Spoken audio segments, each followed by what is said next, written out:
2021 season, Week 14, the Monday night game. Cardinals are trying to make a late comeback against the Rams, and after this completion over the middle to Connor, where the clock keeps running, Kyler Murray does not spike it on second down. You could have spiked it easily with 10 seconds.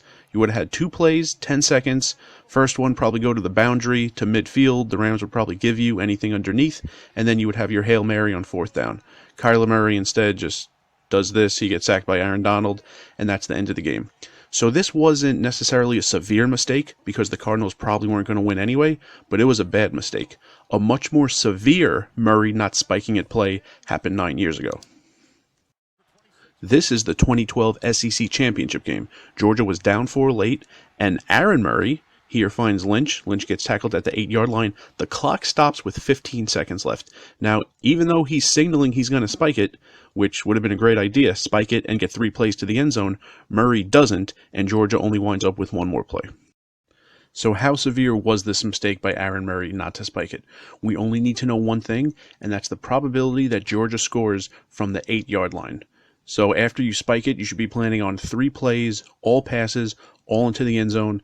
You don't really have flexibility to do anything else. Georgia's out of timeouts. How likely are you to get in from the 8? I came up with 20%.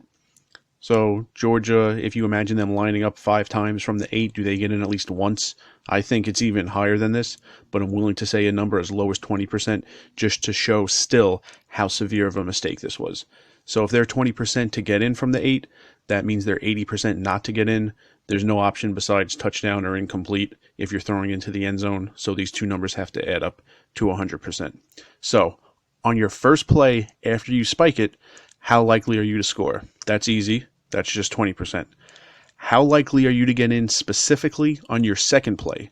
Well, you would need to fail on your first play and then succeed on your second. So 80% times 20%, and we get to 16. Same thing on your third play after the spike. Fail on your first play, fail on your second play, and then get in on your third, and that's 12.8%. So that's what Aaron Murray missed out on by not spiking it and having 3 plays, by running up, not spiking it, and only having 1 play. They were 20% about to get in on that play, and they missed out on that possible second play and that possible third play. So that's a total of 28.8%. So that's how severe this was. By choosing not to spike it and running a first down play instead of spiking it and being set and having 3 plays to the end zone, Georgia decreased their probability of winning by about 29%. They're going to get 2 throws to the end zone. And despite what Gary Danielson thinks, you definitely had time for 3 plays after the spike. You could have spent 2 seconds to spike it. You could have spent 6 seconds on second and third down each, and you still would have a second on the clock to run a fourth down play. So definitely Aaron Murray had time to spike it and then run 3 plays into the end zone.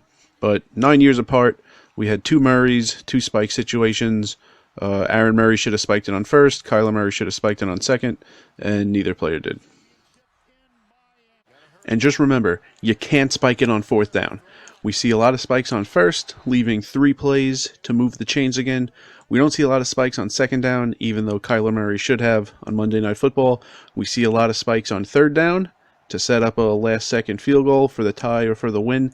You can't spike it on fourth down. It's a turnover on downs, despite what Rutgers, Syracuse, the Detroit Lions, and Bo Pelini's brother would have you believe.